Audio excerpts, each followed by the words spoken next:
Alright. Somebody. I'm not going to say who specifically. Not going to name names.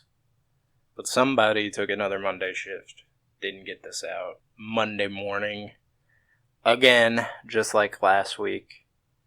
But like I said last week, we're still figuring things out. Still figuring out the ins and outs of this whole thing. What's going on, how it's working. I don't know. I'm gonna probably keep this one fairly brief, because unlike last time, where my intent was to sort of air out my grievances with the Democratic Party and my concern with how lightly they're handling the whole situation they're in right now. The whole situation the entire country's in, but in particular, how they're handling their specific situation. Where that was the case last time. This time, I'm kind of in better spirits. I mean, I wasn't in bad spirits last time. I let myself kind of lean into the anger and hurt I was feeling about the situation. I'm less so now. I'm still, I think it's natural to still be feeling, especially as things ramp up and things continue the way that they have been. It's good to be realistically afraid and concerned about the situation we all find ourselves in. Like, I think people who are completely unplugging, like, yeah, you shouldn't be constantly scrolling through Twitter, TikTok, etc., like, constantly seeing every bit of news ever. I agree with that. But I think if you're completely unplugging and not making yourself aware of this situation and how to combat it in your own way, whether that just be, local elections, stuff like that, local movements, or something as large as attending protests or actively contacting your elected officials. Either way, I think it's important to be aware and not be, I guess, intimidated and stressed to the point that you no longer care about what's going on. Because I do think, especially when I was in my late teens, early 20s, I let myself become very jaded, and I didn't so much care what was going on. And I do think that is a understandable and normal mentality, but it's one that's going to continue to cause damage because it has been causing damage up to this point. Either way, the reason I'm in good spirits is because with everything that's going on, I do... Oh, a little spike there. I think I just need my desk. It's okay. I'm going to step back a sec so we don't get a lot of extra feedback. I think with everything going on, being hopeless is really even tempting. Not just something that is happening involuntarily. It's something that people, including myself, are finding it very easy to fall into. But I do want to this week highlight that the message resistance is not futile right now. And I think a lot of people feel like resistance is futile because they feel like any form of resistance is being stamped out, but that isn't necessarily the case. I ranted about the Democrats and how I feel like they're not resisting enough and the things that they're doing are futile, and I think a lot of that still holds true, but I do want to touch on people who I think are doing well. Newsom continues to... clearly, he's ramping up for his presidential bid. I would be utterly shocked if Gavin Newsom did not run for president in 2028. This is obvious.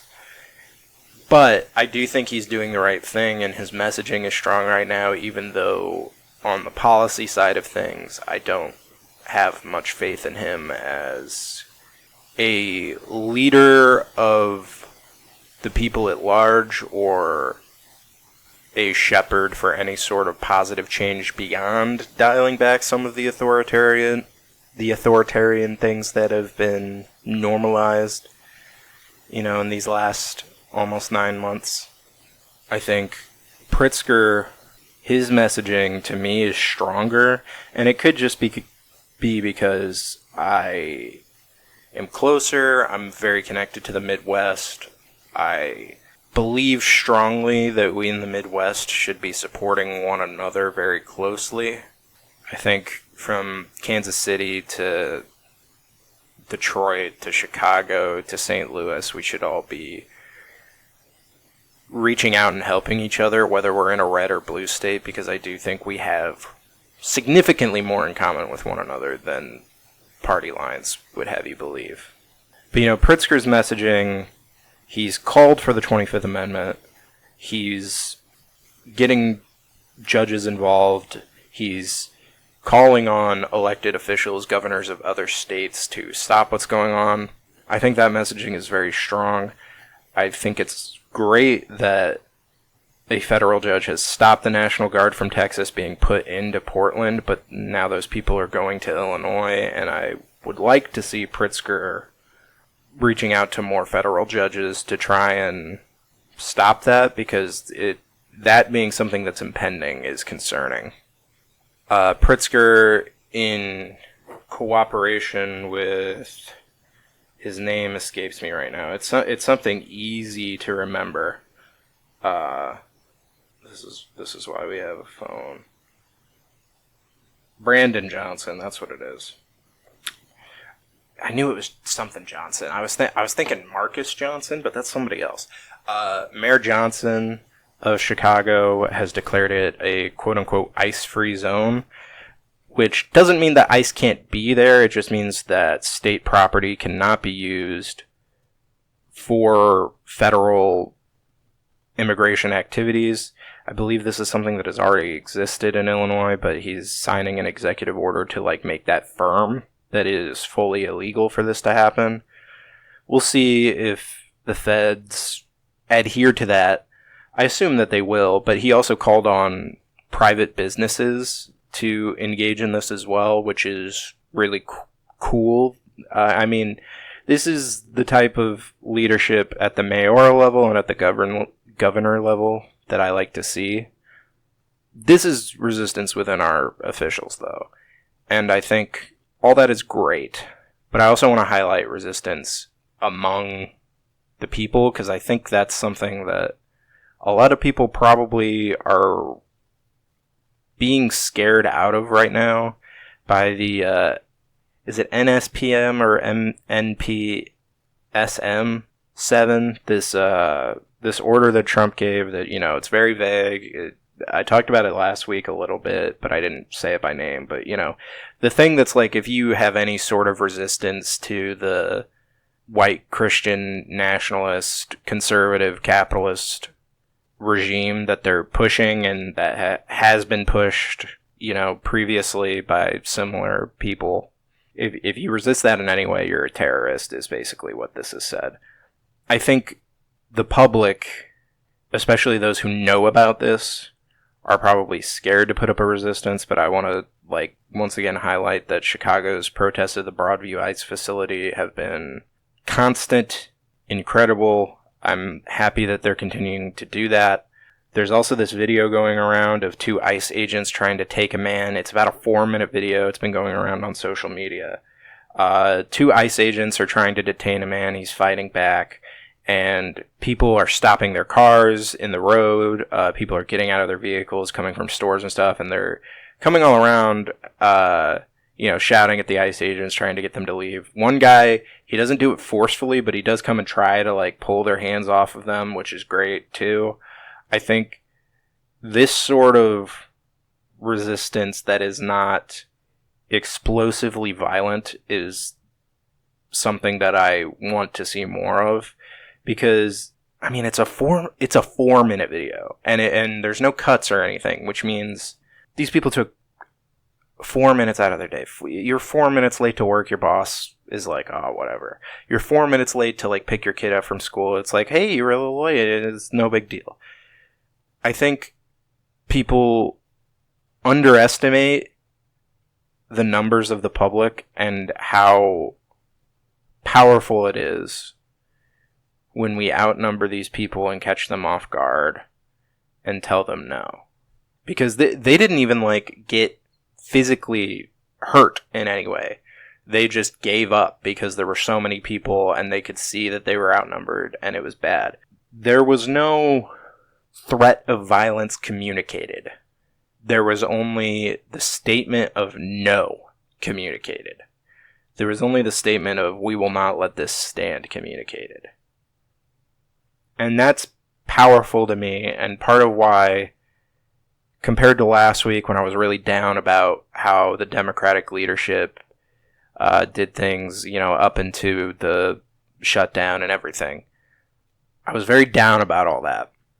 It is uplifting to see private citizens, the people at large, taking a hand, and, it wasn't a riot. It wasn't even like an organized protest. It was just people on the south side of Chicago said, hey, get the fuck out, leave him alone. That is uplifting to me and inspiring to me. And again, I'm not from Chicago. I've only been to Chicago once, but I share the Midwest with Chicago, and I am proud that its people are doing these things. And I hope that if these things come to my city, we would do the same. It's hard to take that step to be like, to see something and act. It's really easy to be a bystander. But I think that is an example, and if you see that video, you should share it around, because it's a big deal. It's an example that we should be setting. It's an example we should learn from, and it's an example that I think we will see going forward. And yeah, I don't know. That was great. Another thing is, so we all know the Samud. I don't know if I'm saying that right. I'm saying it like a white person trying to say a different ethnicity's word in an accent to make it sound right. But the flotilla that was going to Palestine, we all know they were abandoned by the world governments and taken by Israel. We know that Greta Thunberg, as well as other... I'm doing it again, and she's also white. We know that Greta and other activists were taken. We know that they were forced to sign a statement that said they entered Israel without permission, even though they weren't going to Israel, they were going to Gaza. All this happened. It was really disheartening that these people got taken. I was really hoping that even just one other government would stay with them to Gaza, but, they were taken into international waters. They were kidnapped. This is, illegal, and hopefully we see something happen. North Korea, Kim Jong-un said, if they take Greta, I'm going to nuke Tel Aviv. I don't know that that's something I know that that's something that I don't want to see. But, I don't know that that would actually be a good solution. But I would have liked to see governments intervene and make sure what was being brought did get brought. And, it's tempting in that moment to be like, fuck, they made it all that way and nothing happened. But we saw a lot of pictures come out of Palestine that because Israel was distracted and not guarding the waters around Palestine, that fishermen were able to fish. A bunch of fish were brought to shore. It doesn't fix a famine, but, people were able to eat a lot just for that day. And that's a positive. And it really goes to show, like, it doesn't take a lot to help out. It's disheartening what's happened here. And I don't, there's no going back no matter what. And I don't know that it will ever be good again in that part of the world. It's hard to imagine it ever getting to a peaceful state. What I do know is that bravery and kindness are being shown by people. And it does take resources. Like, Greta isn't a poor woman. These activists are government officials. They're wealthy in some sense, so they're able to put together these resources, and they're able to use their resources to push greater fundraising. I don't want to downplay that, because it is, I couldn't do that. I don't have the capital to get on a boat with a bunch of food and go to Palestine. I don't. But it goes to show that there are people who are showing a lot of bravery, because they could have been killed. They could have been tortured to death. They could have just been shot out of the water. And a lot of compassion, because it's so far away. These people, they don't know the people they're going to save. They just know that they are people and they need help. And I think that's a message that people should be striving toward more. There are people who need your help.